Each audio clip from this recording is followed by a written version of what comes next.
So you said you made 100K this month. Some people that's a lot. Some I people that's nothing. I took a From 5K 5K to 100K. in right? 7 months. And that's very hard to believe to a lot of people, right? I've seen it kind of in person. Here, right? pass me my phone right there. I'm gonna We're posting proof. I'm gonna pull up the KuCoin account and I'll show it to you. I actually have a current trade open as well. This is an account that I literally started, and I, for example, opened up a Bitcoin short today because obviously anytime the market longs, you short because your liquidity to go the other way, and it worked. So let me show it to you as proof. So I took a 100K account. It was at 5K. Right there, you'll see it. You'll see 30K underneath on an open trade, and then you'll see the open P&L. You'll see the open P&L that says 70K. That means that's the amount of balance in the wallet.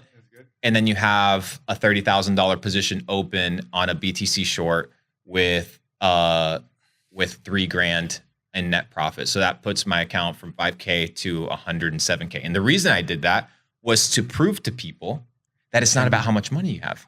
It's about the information that you have that allows you to multiply that money, but not only multiply it, back to the idea of Capital Club, but to preserve that money. And yeah, so it's a lot of money, but it's good. What'd you learn in the last 30 days? I learned that. Is this the first time you do this challenge? No, bro. So you've done it multiple times. But the reason I do it is because I want to prove people that it's possible. So what did I learn? One, most people overtrade. Yeah. Right. So most people spend too much time in front of the charts instead of spending more time in front of the books and in front of learning and researching. Dude, I do not want to be the guy like Rambo. Too much room for failure, too much room for error, too much room for missing the target. I want to be the sniper. I want to be calculated. I want to wait on the tree. I want to make sure the weather's good. I want to check the humidity, and I just want to fire one bullet, and it's a fucking headshot. That's why we did the same thing, not only with crypto, but with e-commerce. Our winning products, one of every 4 products that we would launch was a winner. Why? Because we spent so much time learning, so much time doing the research that when we deployed a strategy, it worked. Back to Miyamoto Musashi, he said, life is about training. And the purpose of training is for you to be able to react without thinking. That it's so ingrained in your nature that people are like, dude, how did you know Bitcoin was going to go up and down? Because I've been looking at the chart every single day for 5 years. Yeah. And I've been understanding it, learning it, studying, becoming one with it. And these people are like, whoa, that's crazy. You're not using technical analysis? Let me break it down to you, motherfuckers. The top dogs ain't using technical analysis. They only use technical analysis to know what the noobs are doing. These guys are out here looking at bigger things. And I'll give you an example. Let me tell you one. I can't say who the billionaire is, but there's this really well-known billionaire that what he did was he wanted to open up certain positions with oil, right? He wanted to make some oil trades at a multi-billion-dollar level. Do you think this guy got on TradingView, did some support and resistance to figure out if he was going to buy some crude oil? Yeah. No. He realized that, the containers that you have the crude oil stored in, the lids would go up and down in accordance to the level of the oil reserve. So the lid was kind of not a sealed lid. It was a lid that was placed over the top. So what does this dude end up doing? He launches satellites into space. Thinking outside the box. To measure the level of the lid and therefore know the reserves that are held in oil and make his trades and his positions in accordance to that information. Where are you going to get that, dude? That takes critical thinking. That takes experience. That takes knowledge. And you need to be able to put that into play at a micro level so that then you can do it at a macro level. So you got to think outside of the box. You can't be thinking how the sheep are thinking. Dude, if everybody's looking at the same technical analysis, everybody's going to do the exact same thing. Yeah. And it doesn't work. So you need to be able to use it as a measurement, but it can't be that alone. You need to be able to equip yourself with as many tools as possible. I love that.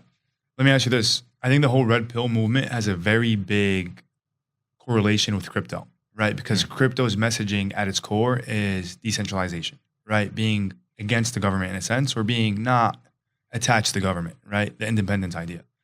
Do you think crypto is really going to be that ace to be like the good versus the evil?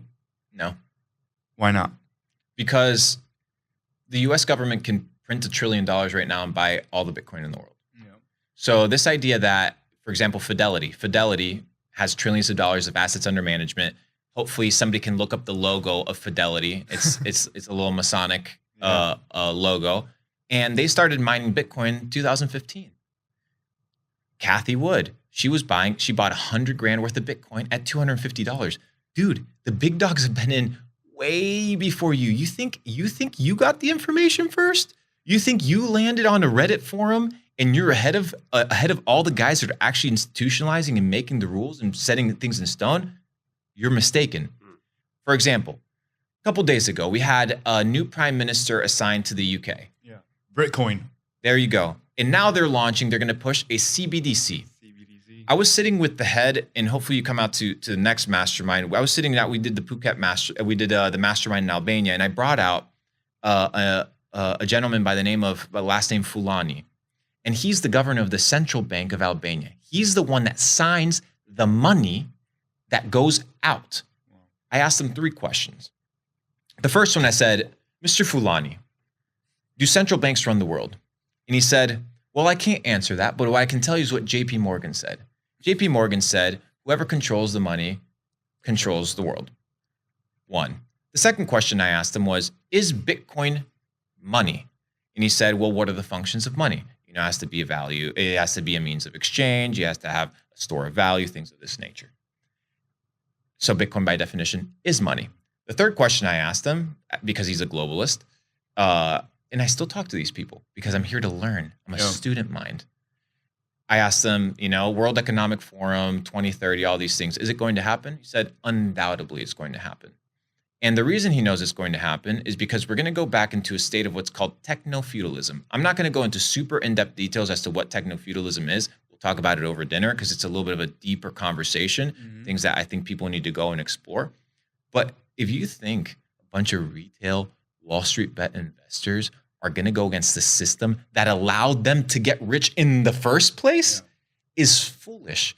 These guys control everything, and they're going to continue controlling everything because you're not disciplined enough to get your act together to compete. What, you think you're going to compete with these guys that are quants that are running hedge funds worth billions of dollars by reading 2 books a year? By hanging out with scrubs all day? Dude, you're so far behind. People can't even comprehend how weak they truly are.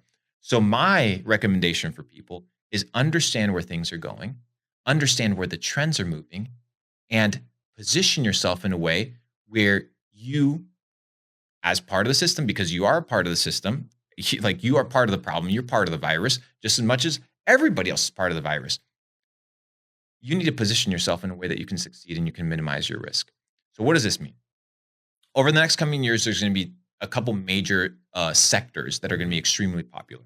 Sector number 1, anything that has to do with green renewable energy, massive sector, right? So me understanding this, I'm going to start looking for projects, companies that are going to position myself, right, to make. Dude, these guys still have to pull their money out of the markets. They still have to be able to play these games. So what I'm doing is I'm figuring out where are these guys going, and how can I take a little nibble?